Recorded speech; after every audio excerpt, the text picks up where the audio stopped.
Di dunia yang berubah secepat seperti sekarang, banyak dari kita yang merasa susah beradaptasi.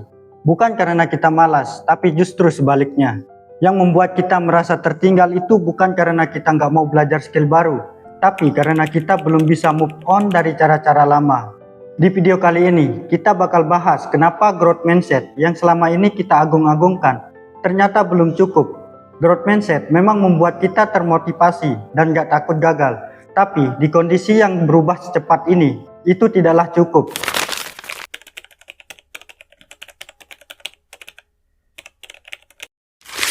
Konsep growth mindset atau pola pikir bertumbuh ini awalnya diperkenalkan oleh psikolog Stanford, Carol Dweck.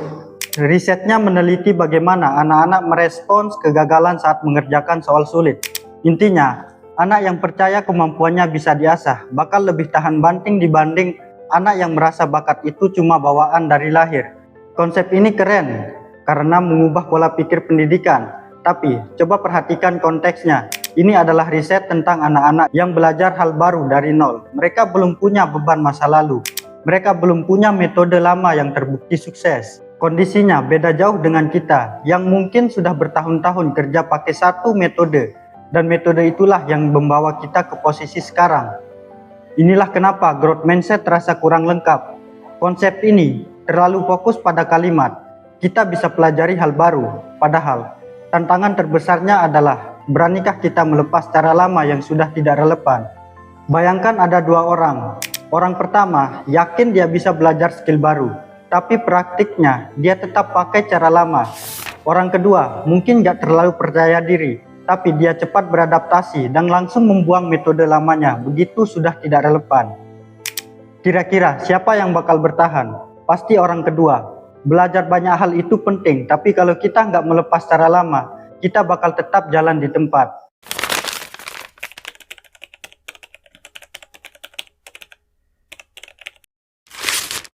Disinilah kita butuh unlearning. Simpelnya, unlearning adalah proses sadar untuk membuang pengetahuan, kebiasaan atau cara berpikir lama yang sudah usang, supaya ada ruang untuk hal baru. Ini beda dengan sekedar belajar. Belajar itu sifatnya menambah isi, sementara unlearning itu ibarat mengosongkan gelas dulu, baru diisi lagi. Bayangkan sebuah gelas yang sudah penuh air, mau dipaksa dituang air baru, sekeren apapun bakalan tumpah dan mubazir. Supaya air baru bisa masuk, air lamanya harus dibuang dulu. Air lama itu adalah cara berpikir kita yang dulu. Kenapa proses membuang ini susah? Karena melepas sesuatu yang pernah membuat kita berhasil, itu rasanya seperti mengkhianati diri sendiri. Kita merasa kehilangan identitas. Apalagi kalau bertahun-tahun kita dikenal sebagai orang yang paling jago di bidang itu. Melepas cara kerja lama, berasa seperti membuang sebagian dari diri kita. Kondisi inilah yang disebut expertise trap atau jebakan keahlian. Semakin ahli seseorang, semakin besar investasi waktu, ego, dan rasa percaya diri yang menempel di sana.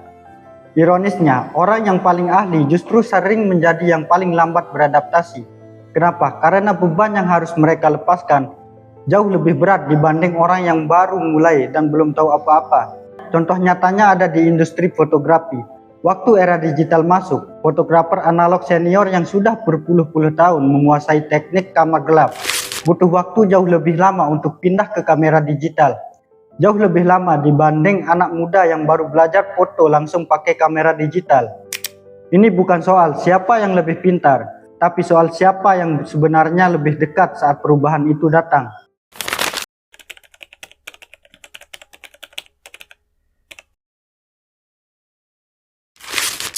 Nah, terus bagaimana cara kita melatih unlearning? Kita akan membahas 4 langkah praktisnya. Pertama, sadari kebiasaan otomatis. Coba evaluasi cara kerja kita sehari-hari. Tanyakan ke diri sendiri, aku melakukan cara ini karena memang masih relevan atau cuma karena dulunya pernah berhasil.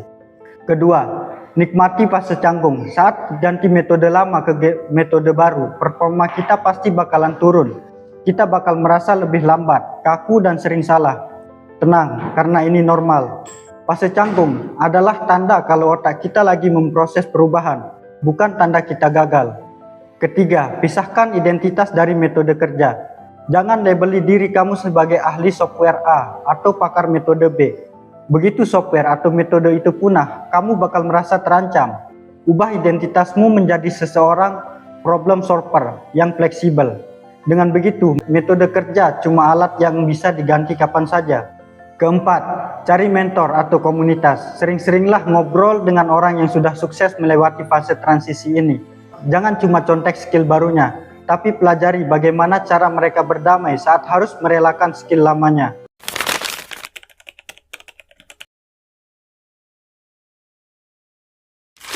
Inilah beberapa pelajaran yang dapat kita ambil dari video ini. Belajar itu mengisi gelas, unlearning itu membuang air lamanya. Tanpa dikosongkan, ilmu baru gak akan maksimal. Cara lama itu terasa nyaman karena punya sejarah sukses, bukan karena masih cocok dengan masa kini. Merasa kaku dan canggung saat mencoba hal baru itu normal. Itu tandanya kamu lagi berproses. Jangan biarkan identitasmu melekat pada satu alat atau satu metode kerja saja. Di dunia yang cepat berubah, yang bertahan bukan yang paling banyak belajar, tapi yang paling siap melepaskan. Membuang hal yang pernah membuat kita sukses memang berat, tapi inilah satu-satunya cara supaya kita tidak tertinggal. Terima kasih sudah menonton. Sampai jumpa di video berikutnya.